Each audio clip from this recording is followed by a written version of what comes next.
Hello, welcome to iGod Today, your daily reflection, and I am Father Soney Sebastian, a Divine Word missionary priest.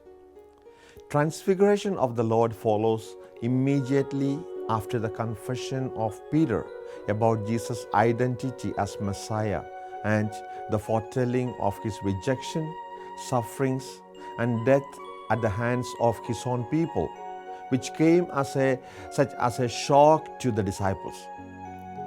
Transfiguration seems to be a kind of glimpse of Jesus as the Son of God to prepare them for the passion when actually it would take place. Only the three closest companions of Jesus, that is Peter, James, and John, are chosen for this wonderful, out-of-the-world experience. They go up a high mountain, traditionally recognized as Mount Tabor. Suddenly, they see Jesus as they have never ever seen him before, in dazzling glory. Then on either side appear Elijah and Moses talking with Jesus. The meaning is clear. Moses represents the law and Elijah the tradition of the prophets.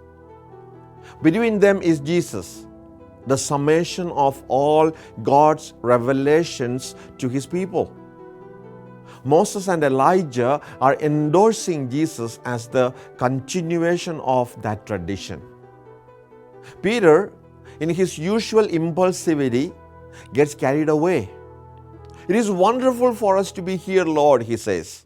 He wants to set up 3 tents or 3 shrines, one each for Jesus, Moses, and Elijah. Then a cloud covers everything. From within the cloud comes a voice, which can only be the voice of God.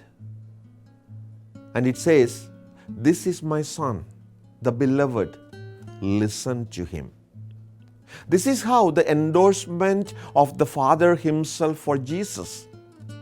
The words the disciples found difficult to accept a little while ago are now being told to listen to very carefully. Jesus, as Son, speaks with the voice of God. With that, everything changes. They only see Jesus, the Jesus of everyday life, looking not very different from anyone else. This is the way he appears in our lives too. But we have to continue listening to him wherever and however we encounter him. As they come down from the mountain, the disciples are told not to say anything until Jesus is risen from the dead. Jesus does not want any misunderstandings or distortions of what has just happened. The gospel says they observed his instruction, even though they were puzzled about what risen from the dead meant.